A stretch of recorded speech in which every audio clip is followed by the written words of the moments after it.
Welcome to Rock Your Talk with Leisa Reid. I have my guest here today, Kristy von Waldburg. Hello, Kristy. Hey girl, how are you? I am awesome. So before we get into our show and hear all of Kristy's awesome tips about authentic leadership, a little bit about me. I am a speaker coach. I'm the founder of Get Speaking Gigs Now, and I coach speakers on how to get booked, stay booked, and attract their clients through speaking. I'm also honored to be a part of the Productive Learning team. And Productive Learning is a company where we help people develop their own self-mastery through guided facilitation and self-inquiry. It's pretty awesome. We're doing some amazing things over there. And what I wanted to do is bring in experts like Kristy who can share 3 really great expert tips based on their perspective. And Kristy is an accomplished leader. She inspires lots of people. And I knew that she would be able to offer a really cool perspective for our listeners. So welcome, Kristy. Welcome, welcome. Thank you. Yeah. Tell us a little bit about you before we get into your tips. Okay, awesome. So I am a California girl, but I grew up in the Midwest, in Nebraska. So I have Midwestern roots. Yes. Small town girl, and always knew that I probably wouldn't stay in Nebraska. So basically, growing up in a small town, my parents kind of always raised us to dream big. They just have that desire to dream big. I grew up with 3 sisters, and not a lot of people know this, but I have an identical twin sister. And so kind of was looking for a way to kind of be myself. Mm-hmm. And so growing up in a small town, you kind of, everybody's doing kind of the same stuff. Was always passionate about health and wellness, especially as I started getting into high school. And so when I left for college, studied at the University of Nebraska, I decided to study nutrition. And I think it was right around then, especially when you grow up with another human being that looks just like you, we had a lot of the same gifts and talents. It was kind of right around college when we finally first started to kind of make our own paths. Yeah. So when I graduated with my degree in dietetics, I went an unconventional route. Pretty much everybody in my graduating class that was studying dietetics went on to become a registered dietitian. And after spending some time in the hospital my senior year, we have to do shadow stuff. I knew that wasn't for me. And so I was really conflicted with that. But that's one of the things I love about my parents. They gave me permission to go outside of the norm. Mm-hmm. So one of the things that was great was I knew that I wanted to kind of work more in the preventative field with health and wellness. And so didn't really know what that meant, but started hearing about corporate wellness centers. So I was a corporate wellness dietitian for 10 years before I found what I'm doing now. Mm-hmm. And it was really kind of like I had babies and then things shifted, right?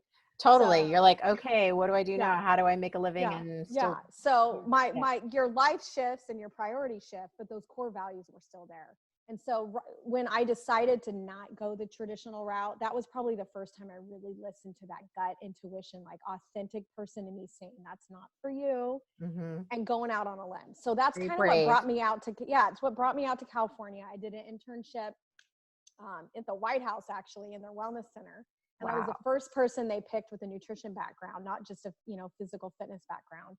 So I worked in that corporate wellness field for years. And then when I got pregnant with my first daughter, my husband and Jeff and I, who he was doing really well with his company. So I decided to stay at home. Mm-hmm. And it wasn't until my second daughter was born that I decided to partner with the company that I work with now as an independent consultant. So I'm my own entrepreneur and I love it because I'm able to weave it around my family and their life. So it's kind of like we were doing virtual Zooms, like you and I were talking about that. We were doing this stuff before, but now it's become such a platform. Yeah. And I'm so grateful for it because my kids are upstairs right now. They finished school and all that stuff. So that's just a little bit, like in a nutshell about me. Yeah. I think health and wellness is something I'm really passionate about. One of the things I didn't expect to embrace was leadership. Mm-hmm. And how important it is. And I always kind of felt like I was a leader, but when you're in an environment where you're working on site in a fitness company where there's only like a couple people, it's like, how many people are you leading? And so now I'm in a space where I lead a lot more people. And that's kind of where my journey as a leader, it just kind of got started about 9 years ago. Mm-hmm. And I've just kind of evolved over the years. And so I feel like, sitting here right now, I mean, I've taken classes at PLNL. I've experienced so much of that personal development. Mm-hmm. That's really what makes you successful in any environment, but especially when you're in business for yourself. So Yeah, where you have to like continually keep that the saw sharp, excuse me, or like you know, as an entrepreneur, business owner, or leader, the bigger your dreams are, the bigger, you know, you're going to need to overcome what what little voices inside your head are telling you to stay small, right? So it's like, how do you continually make that a priority? So I know you've and done I a lot of work remember, with that. I think it was a couple of people on my team, a few of us came to you, Mm-hmm. and it just popped up on my memories, and I was like, wow, how was that like Oh, wow. Oh it my was like gosh. 3 years ago. Oh, And I fun. feel like anytime you're in a place where you're ready to grow, you know, that whole, the teacher, when the student is ready, the teacher arrives, so to speak. Yes. And, you know, you and I'd done classes with you before, but I feel like that personal development has really been the key for me as far as becoming that authentic leader, because there's so many things out there that you can tap into, but it's really deciding what's a fit for you. Right. And Yeah. And then how you can like, then you're going to attract, because I know you're like the flip-flop CEO, right? Where it's like, you know, and I met with you, you know, we've known each other for years. So like, you know, Kristy will come with just her hair in a bun and she looks amazing. She's got her yoga outfit on and she's like this powerhouse, but like, you're just so you. And that's part of who you are, as like a healthy lifestyle is who you are, not just like pretending to be or spouting off something that doesn't actually, you know, that you walk your talk, I guess is what I'm saying. Like you totally walk your talk. And I think it's, you know, one of the things, and, you know, maybe that can just lead us, like my first tip as a business is being authentic and genuine. I mean, there's only one you, and you're meant to walk through this world for, you know, that way. Yeah. But I feel like as you grow in leadership and in business and in life, you know, there's some wisdom that comes with that. But I also think it's some unbelieving too. It's like shedding some of I those love that. things. Unbelieving. I love that. Yeah. Shedding some of those things that we've carried around that just don't serve us anymore. And at the time it might have served us. But like you said, if your dreams get bigger and your vision gets bigger, I think the more you work on yourself, that's what opens up that window, or those doors, I guess you could say, for you to keep dreaming a little bit bigger. And so when I look back to when I took that leap of faith in college, I think what it did was it gave me the proof that sometimes you don't even know why you want to do something, but it's important to lean in and do it, because you'll figure it out along the way. And there's so many types of programs and books and things that you can do to help kind of coach you along the way. And like you said, figure out what works for you. And you know, for me, it's like being genuine, authentic. I think sometimes, especially because I'm my business now is with a top network marketing company, we can kind of get lost in that identity of trying to be like everyone else. Yeah, I call it comparisitis. Yeah, and it's like, you know, like we kind of have this crazy mantra, you know, the best copycat wins, but really it's like, yeah, you want to duplicate yourself and create this leverageable business so that, you know, it can work around your family and you can help serve others. But at the end of the day, you want to stay true to who you are. And that's like one of the first things I tell anybody that joins my team. I'm like, it's so important that you stay true to who you are, because the minute you start to deviate from that, your friends and families are going to be like, wait, what happened to her? Right. Yeah. Yeah. So I think it's true with anything. And, you know, it's not that you can't grow and evolve. And I think that's sometimes hard, because sometimes we have to leave people behind when we're starting to evolve. But anybody in business that stays true to themselves, you know, who was it? It was that Simon Sinek. He said, when you start with why, you can really and stay genuine to who you are. That's what really pulls people in to really want to learn about what you're doing. So yes, because then they see themselves in you, and they like usually want to be where you are, but they're not there yet. And they see, oh, that person has gotten there. I identify with that person. I want to learn from that person and then make it my own, you know, like learn the process, but then also just like they're admiring your core values, your how you balance what's important to you and your business at the same time. So I know you have a couple more tips for us. What else? Awesome. So my second tip is really, really simple. I think this is one of those things, especially right now, I think it's really serving me as I'm like we're all navigating this unknown. But I believe empathy can be your greatest gift as a leader. And I mean that for many reasons, because I mean, life hits everyone, not just, I mean, we're all going through the same thing right now, right? But everybody has life moments that happen. I've experienced them. You've experienced them. We all have stories, right? But when you can be an empathetic leader and sit back and really listen to how you can help someone, you can guide them and, you know, give them some tools, and then let them, you know, navigate the space. And I think especially in a business like network marketing, some people come in and they're just looking to be part of a community. Some of them are just really about the products. Some people just want to kind of discover themselves. And then there's people that really want to create wealth for their families. Yeah. And so everybody comes in at a different place, but the majority of us that partner with brands that are like this, it's a side gig. So they're doing other things and life happens. And so I feel like as a leader, when somebody's going through things, I can empathize with them and then just really give them the tools to navigate it. But just know that it's not on me. You know, I'm not a therapist. Right. I think I did that a lot at the beginning of my business because I love people and I love helping them. But I also feel like one of the greatest things I've learned is that being empathetic is also creating boundaries too. Yeah. And just letting people know that, you know. Sure. Being empathetic doesn't mean like being a doormat. It's like being kind. And like, I even consider, and what I'm hearing you say is, well, you didn't say it, but like what I was thinking about was being a compassionate challenger at times. Like I'm going to compassion, and sometimes maybe the challengers, so they're not ready, or they need to focus elsewhere, which is understandable. But sometimes it can be veiled as an excuse to not move forward. So having that, sounds like what you're saying is like that empathetic ear is like, let me listen for what's actually going on and how can I best help this person get towards where they want to go, whether that's further in their business or whether that's shifting their role, but also having, like you said, the boundaries to where you're not taking more than 100% responsibility for your part of the relationship. Yeah. Well, and I think women are really good at this. Naturally, we're nurturers, but you know, we're finding our place in business. Yes. And I think it's a really good thing. There's that feminine energy that's coming in. It's like we were able to manage so much at one time. And I don't call it multitasking because I'm better when I focus on one thing. But I think what it is, it's like we have so much energy. I mean, how do we stay up all night, take care of babies, and then get up the next morning and go at things? Because we're women. Well, I think back to that hunter-gatherer, like as a gatherer, you're like in the field looking, okay, there's a berry there, there's a here, there's a this, like, okay, the kids are here. Like you're kind of, and I know that could be called multitasking, but to me, it's like, I kind of get a little bit of a high off that. Like, it's just kind of like, oh, I'm going to work over here and over here and over here. And sometimes it's just like, no, I'm going to just do this right here. That's okay too. But I don't judge myself anymore. I used to kind of be more judgy about it. Like, oh, I shouldn't be like that. And I'm like, no, you know, I'm kind of good at that.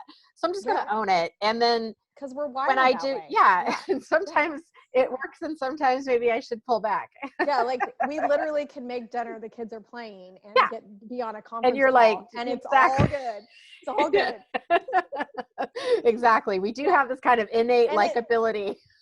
And you know, I feel like as women start to really create these blueprints in business, it's really going to set the table for future generations and that balance that this world needs. And so I feel like that compassion, empathy, I've seen you do it in these workshops, you know, Leisa, it's like you can align with somebody, but then you can also be compassionately, like, you know, courageous enough to say, like, I'm not co-signing on your excuses. I'm going to call that out.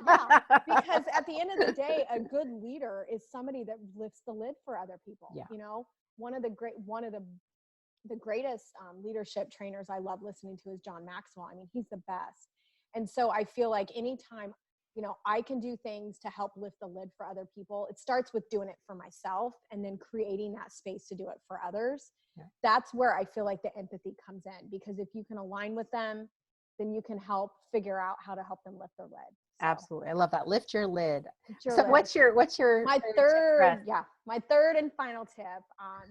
You know, everybody has a story. And I feel like a lot of times we think that's not something that's an asset, but I believe it's your biggest asset Mm-hmm. because your story, I feel like people are shifting to really wanting to connect deeper. And maybe after this whole pandemic, that's going to be even, bigger. We had our conference virtually for the first time this year, and it was awesome. It was a little strange. Would have preferred to go to Vegas, but Sure. it was shut down. And we had one of the keynote speakers. She came on and she was talking about storytelling and how that's really kind of the wave of the future. And so my tip, if you're in business, it doesn't matter what your background is, what kind of business you're in, there's a story behind it. Everyone has a story, right? Everybody has a story.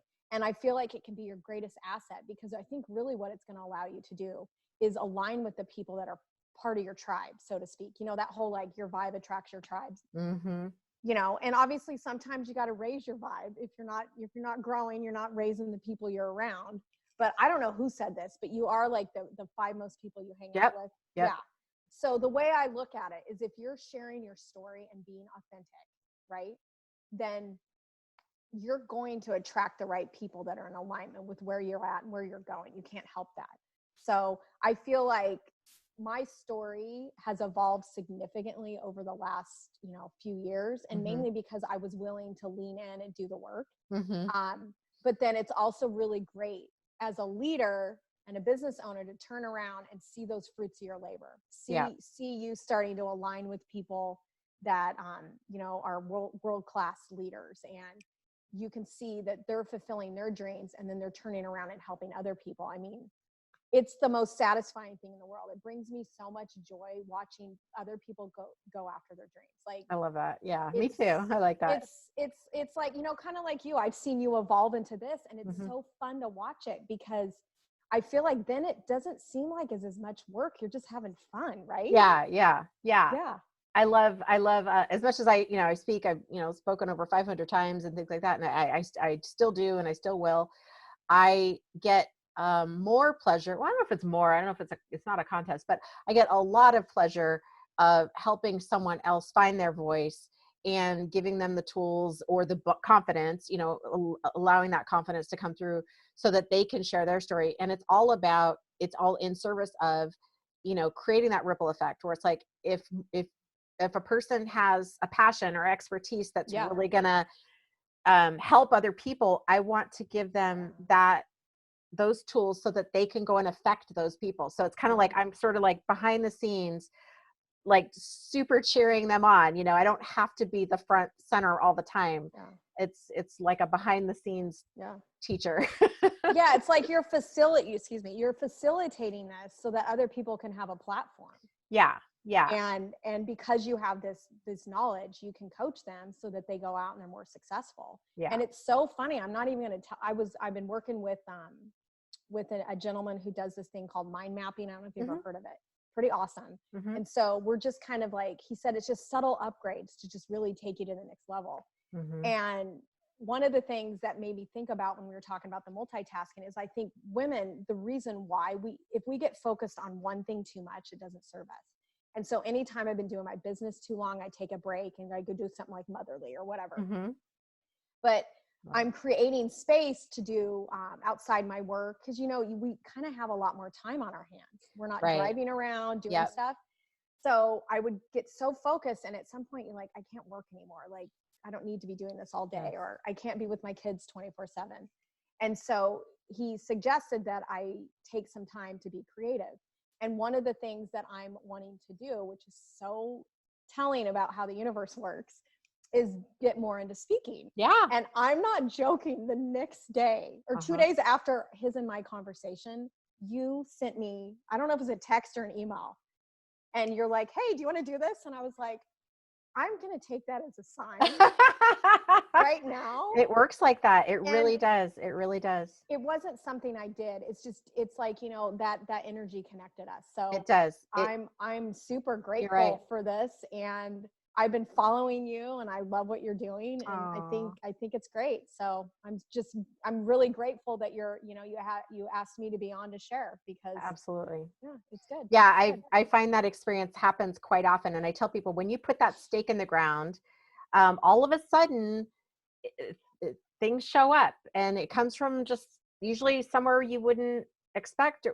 It's usually comes in an unexpected way. Like you pass by your neighbor who you've seen a billion times, and then they say, oh, can you help me with whatever, and it just, but once the, I don't know, universe or whoever, God knows that you're open, it all starts to come in. But if we're closed and we're undecided and we're not sure, we're unclear, it makes it harder for those things to come in. I know I wish I could say it was like a scientific thing that we could prove, but I just know from experience and feedback that, and my own experience as well, that it's just part of the game. Yep.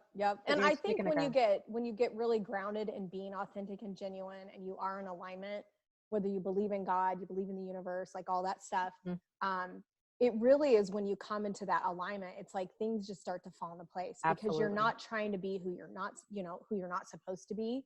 And it just kind of goes back to that first tip. Like, we're here to be who we are and leave our own little personal imprint. So yeah, it's like more natural. Like a rose is growing. A rose isn't going, oh, that rose next to me is better than me, and well, maybe I should try to grow this way instead of that way. Like, it's just growing. Well, and I know I'm not for everyone, Leisa. I mean, I think that's the point. Like, people aren't for everyone. But I think it's really important. Like, it's okay to like admit that. Say, listen, I might be a little much for you, but I'm telling you right now, there might be something in my story that resonates with you.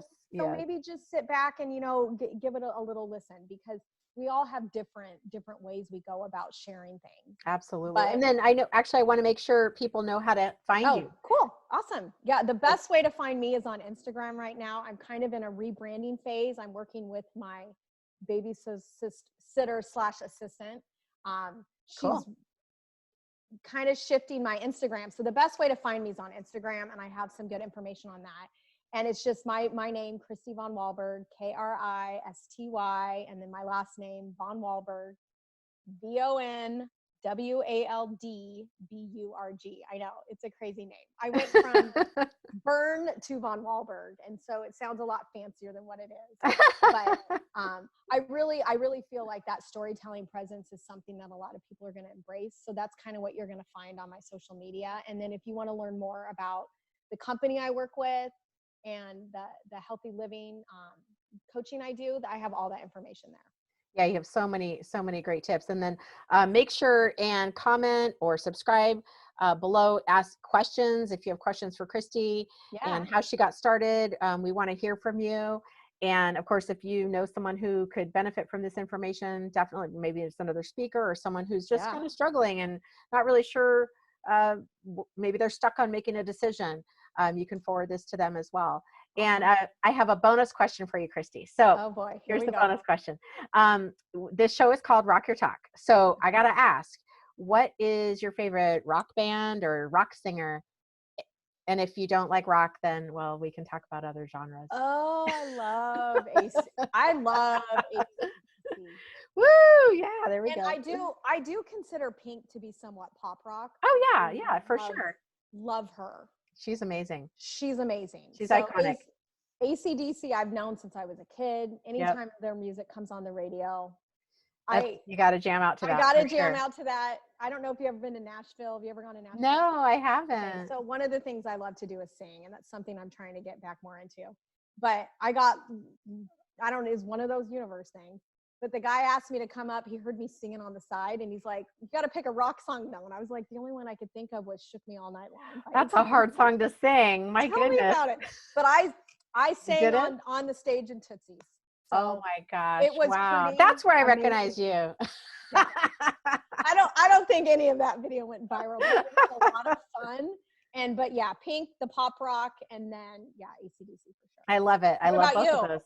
Oh gosh, I have so many. I mean, when we talk about hair band, my favorite is Def Leppard by far. I love Def Leppard, but I love music from pretty much all genres, even, as old as Beethoven to as new as, Rihanna. Well, I know, Rihanna's now been around for 20 years, but, or for a long time, but, anything kind of, like Billie Eilish right now is the latest, the greatest. So I'm always The Weekend and all that stuff. So I keep up to date, but I got a lot of great favorites. So Very fun. Well, we'll have to go Yay. singing. Well, you can do the singing and I'll do the cheering. You can dance. You can dance. I'll dance. Right? I'll dance. Yeah, Yes, yeah. there we go. Oh my gosh, it was so fun having you on. And we're going to say bye to our listeners and make sure to be kind to yourself, be kind to somebody else, and we will see you on the next episode. Bye. Thank you. Bye, girl.